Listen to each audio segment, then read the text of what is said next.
Let's bring in Sean Salisbury, former NFL quarterback, host of the Sean Salisbury Show on Sports Talk 790 in Houston. Just celebrated his 60th birthday. Happy birthday, Sean. Thank you. Tough sledding by throwing that 60 on me, Daddy.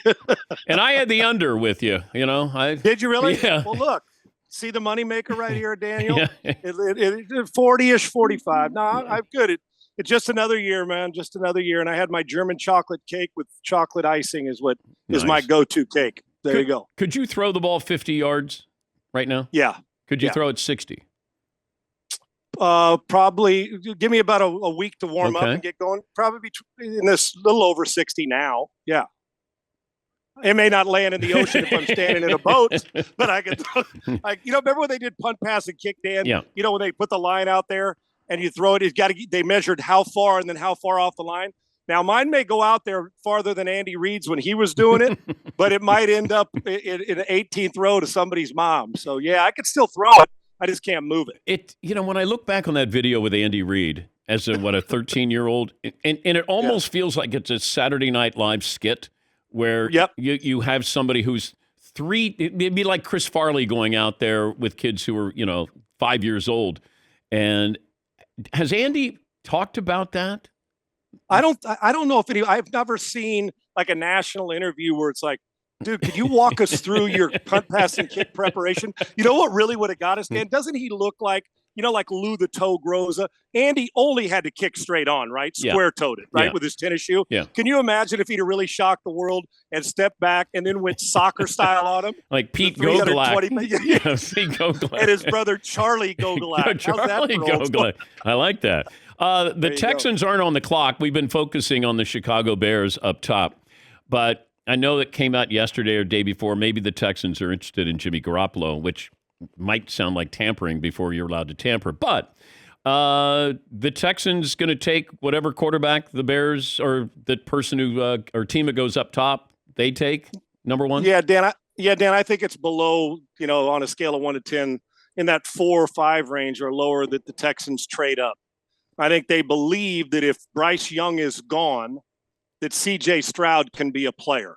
And listen, I love potential, but I like production first, Dan. And when you talk about risk reward or your risk tolerance or the if, Bryce Young's got the least amount of ifs in his game. You and I have discussed this in the past. I don't like ifs around guys I'm going to take that high. If a guy's accurate, if he lives up to the hype. The only if for Bryce Young is, can he handle the hits? Well, we'll see. Can anybody handle the hits? So if they're in the 2-hole, which I think they'll stay there, in my opinion, I think they believe C.J. Stroud will be a player, but I do not believe that takes them out of the Jimmy Garoppolo sweepstakes. It's familiarity. They know how to coach the first, second, third stringer. Jimmy could be on a walk in and start, and I think it'd be an ideal situation. I think there's not only mutual interest. If the price is right, I think you're going to see Garoppolo, and I do think you're going to see a quarterback drafted with a number 2 pick because Stroud can play as well. How much optimism would you have if you're a Jets fan right now? Are we including Aaron Rodgers or not? Well, that's part of the optimism. If you believe in it, so how much optimism would you have that they're going to get this done? A lot. I think it's stale in Green Bay. And as much as I love Aaron Rodgers, and I think he's a fantastic player, I think he'll play great football if he's a Jet or somewhere else. And I think the Jets need to find out about Jordan Love. And I think the leadership, I think there comes a point in time when you say, is the headache worth the talent? And I think with all that's gone on, the headache isn't anymore for Green Bay, but they'll welcome the migraine if it is that or a slight headache in New York. Listen, when's the last time, Dan, they had that guy at quarterback? They thought Zach Wilson, but when you got a guy who's a Hall of Famer, could win an MVP still, and takes a team that was on the cusp last year of getting to that spot and take them over the top. This should be the most optimism Jets fans have had in a long time because they'll have the best quarterback or the most publicized quarterback since what? Joe Willie Namath? Favre was there, but Favre wasn't as good at Rodgers at this stage when he got to the Jets. I think they should have great optimism, especially in that division that's loaded with skill set and quarterbacks that can play their ass off. But this is what I don't understand. If you're Aaron Rodgers, you're going to get paid wherever you go. Now it's about winning a second Super Bowl. Does he have a better chance winning that in the AFC with the Jets or in a watered-down NFC by staying with the Packers? Far more in the NFC. Dan, think about this. the Packers really don't have to approve anything through Aaron, right? He didn't have a no trade clause. They can ship him wherever he wants, wherever they want to go. And you're asking the Packers, okay, when are we going to find out about Jordan Love? Aaron obviously gives us a better chance to win. He's Aaron Rodgers, but the NFC outside of Philadelphia and a healthy quarterback in San Francisco, who's a dominant threat? There really isn't one. Those are the two you start with. We keep talking about the Cowboys and other teams. The AFC, the gauntlet you've got to go through. Yeah. Think about this. If Aaron Rodgers goes to the Jets, Dan, he's just finishes like 4th or 5th in the AFC quarterback slate, depending on where the Herberts and Allens, and if Lamar gets it, Joe Burrow, Patrick Mahomes, they're loaded. So that is a very difficult place to go. Easier path in the NFC. But if you're Green Bay, Dan, do you want to do this again? Do you want to push this off again? And if the headache is too big and you say leadership, the way the players in the building are reacting, it may be time to go. And if you're Aaron Rodgers and you like a challenge, you'll get one in New York. And if you go 2 games and throw a couple picks, you'll hear about it too. So, but for the Jets, it's a must do if you can pull it off. Help me understand this. I know the Ravens, what they're doing with Lamar, and the question is, does somebody want to go in and give them 2 first-round picks and then pay him whatever that money is that he's going to want? But if you're the Bengals and you're the Chargers, Joe Burrow and Justin Herbert, are they asking for $230 million guaranteed? Are they asking for Deshaun Watson money?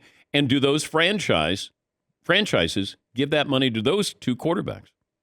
I think they're going to ask for a lot more than that, Dan, when Burrow and Herbert's time come. I do. We're looking at that's going to get up to even. We're already in rarefied air. But guaranteed money is the new thing. Right. That's exactly right. You're right, Dan. $50 million a year and guarantee 5 years or whatever, $250 million, guarantee it all.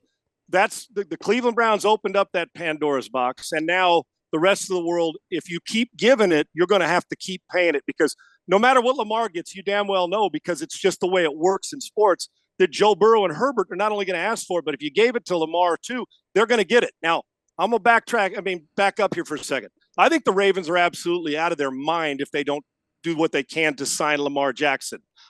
He's worth 2 first-round picks, but I wouldn't be willing. Those guys are hard to find. And now you bring what I think is one of the 5 best coordinators in sports right now in Todd Monk in there. I think it's a beautiful match. But I get the resistance to say, here's $250 guaranteed million. But I think he's had a better start to his career than Deshaun Watson. The question is Baltimore willing to mortgage their franchise and risk a guy who's high risk on the edge running it, has been banged up, but brings you such dynamic playmaking? If he was in this draft, you'd pick him first, knowing what his skill level is and what he's done in the NFL. That's where you'd take him.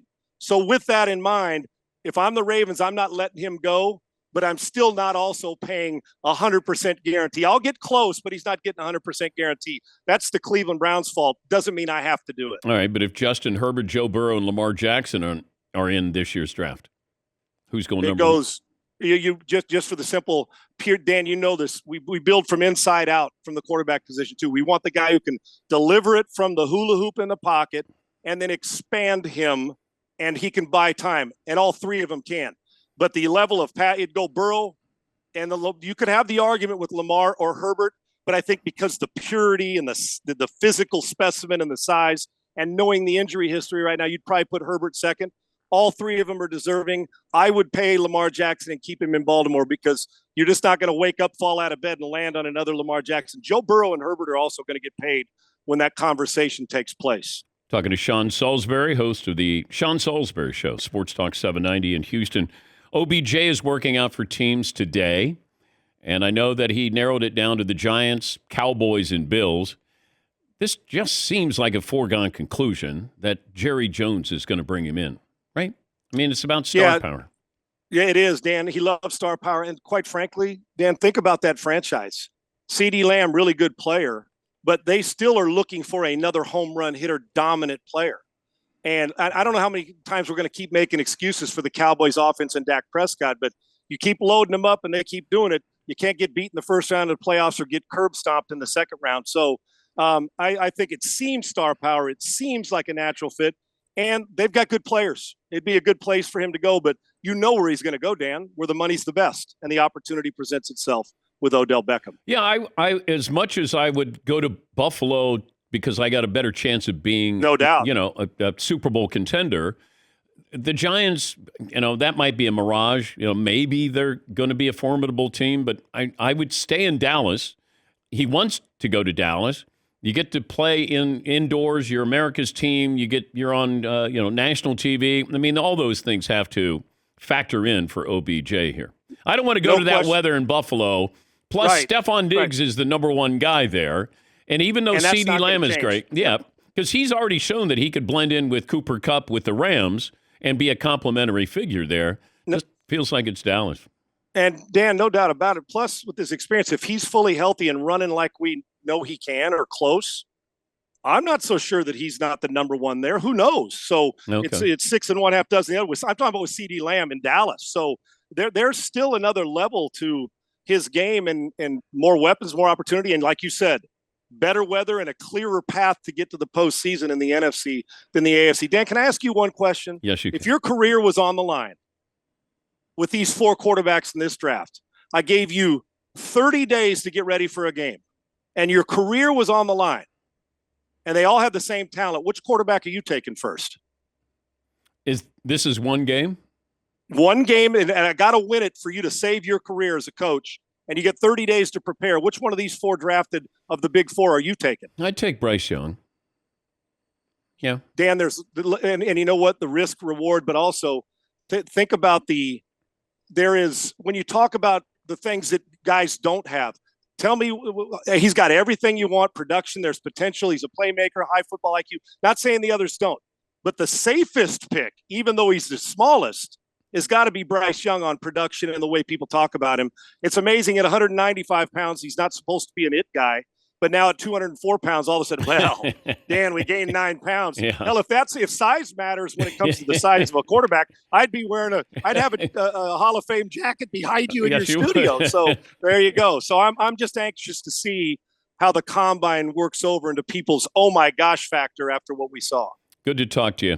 Again, happy birthday. Have a good weekend. Thank you, buddy. You too. Always great to talk to you, buddy. Sean Salisbury, host of the Sean Salisbury Show, Sports Talk 790 in Houston.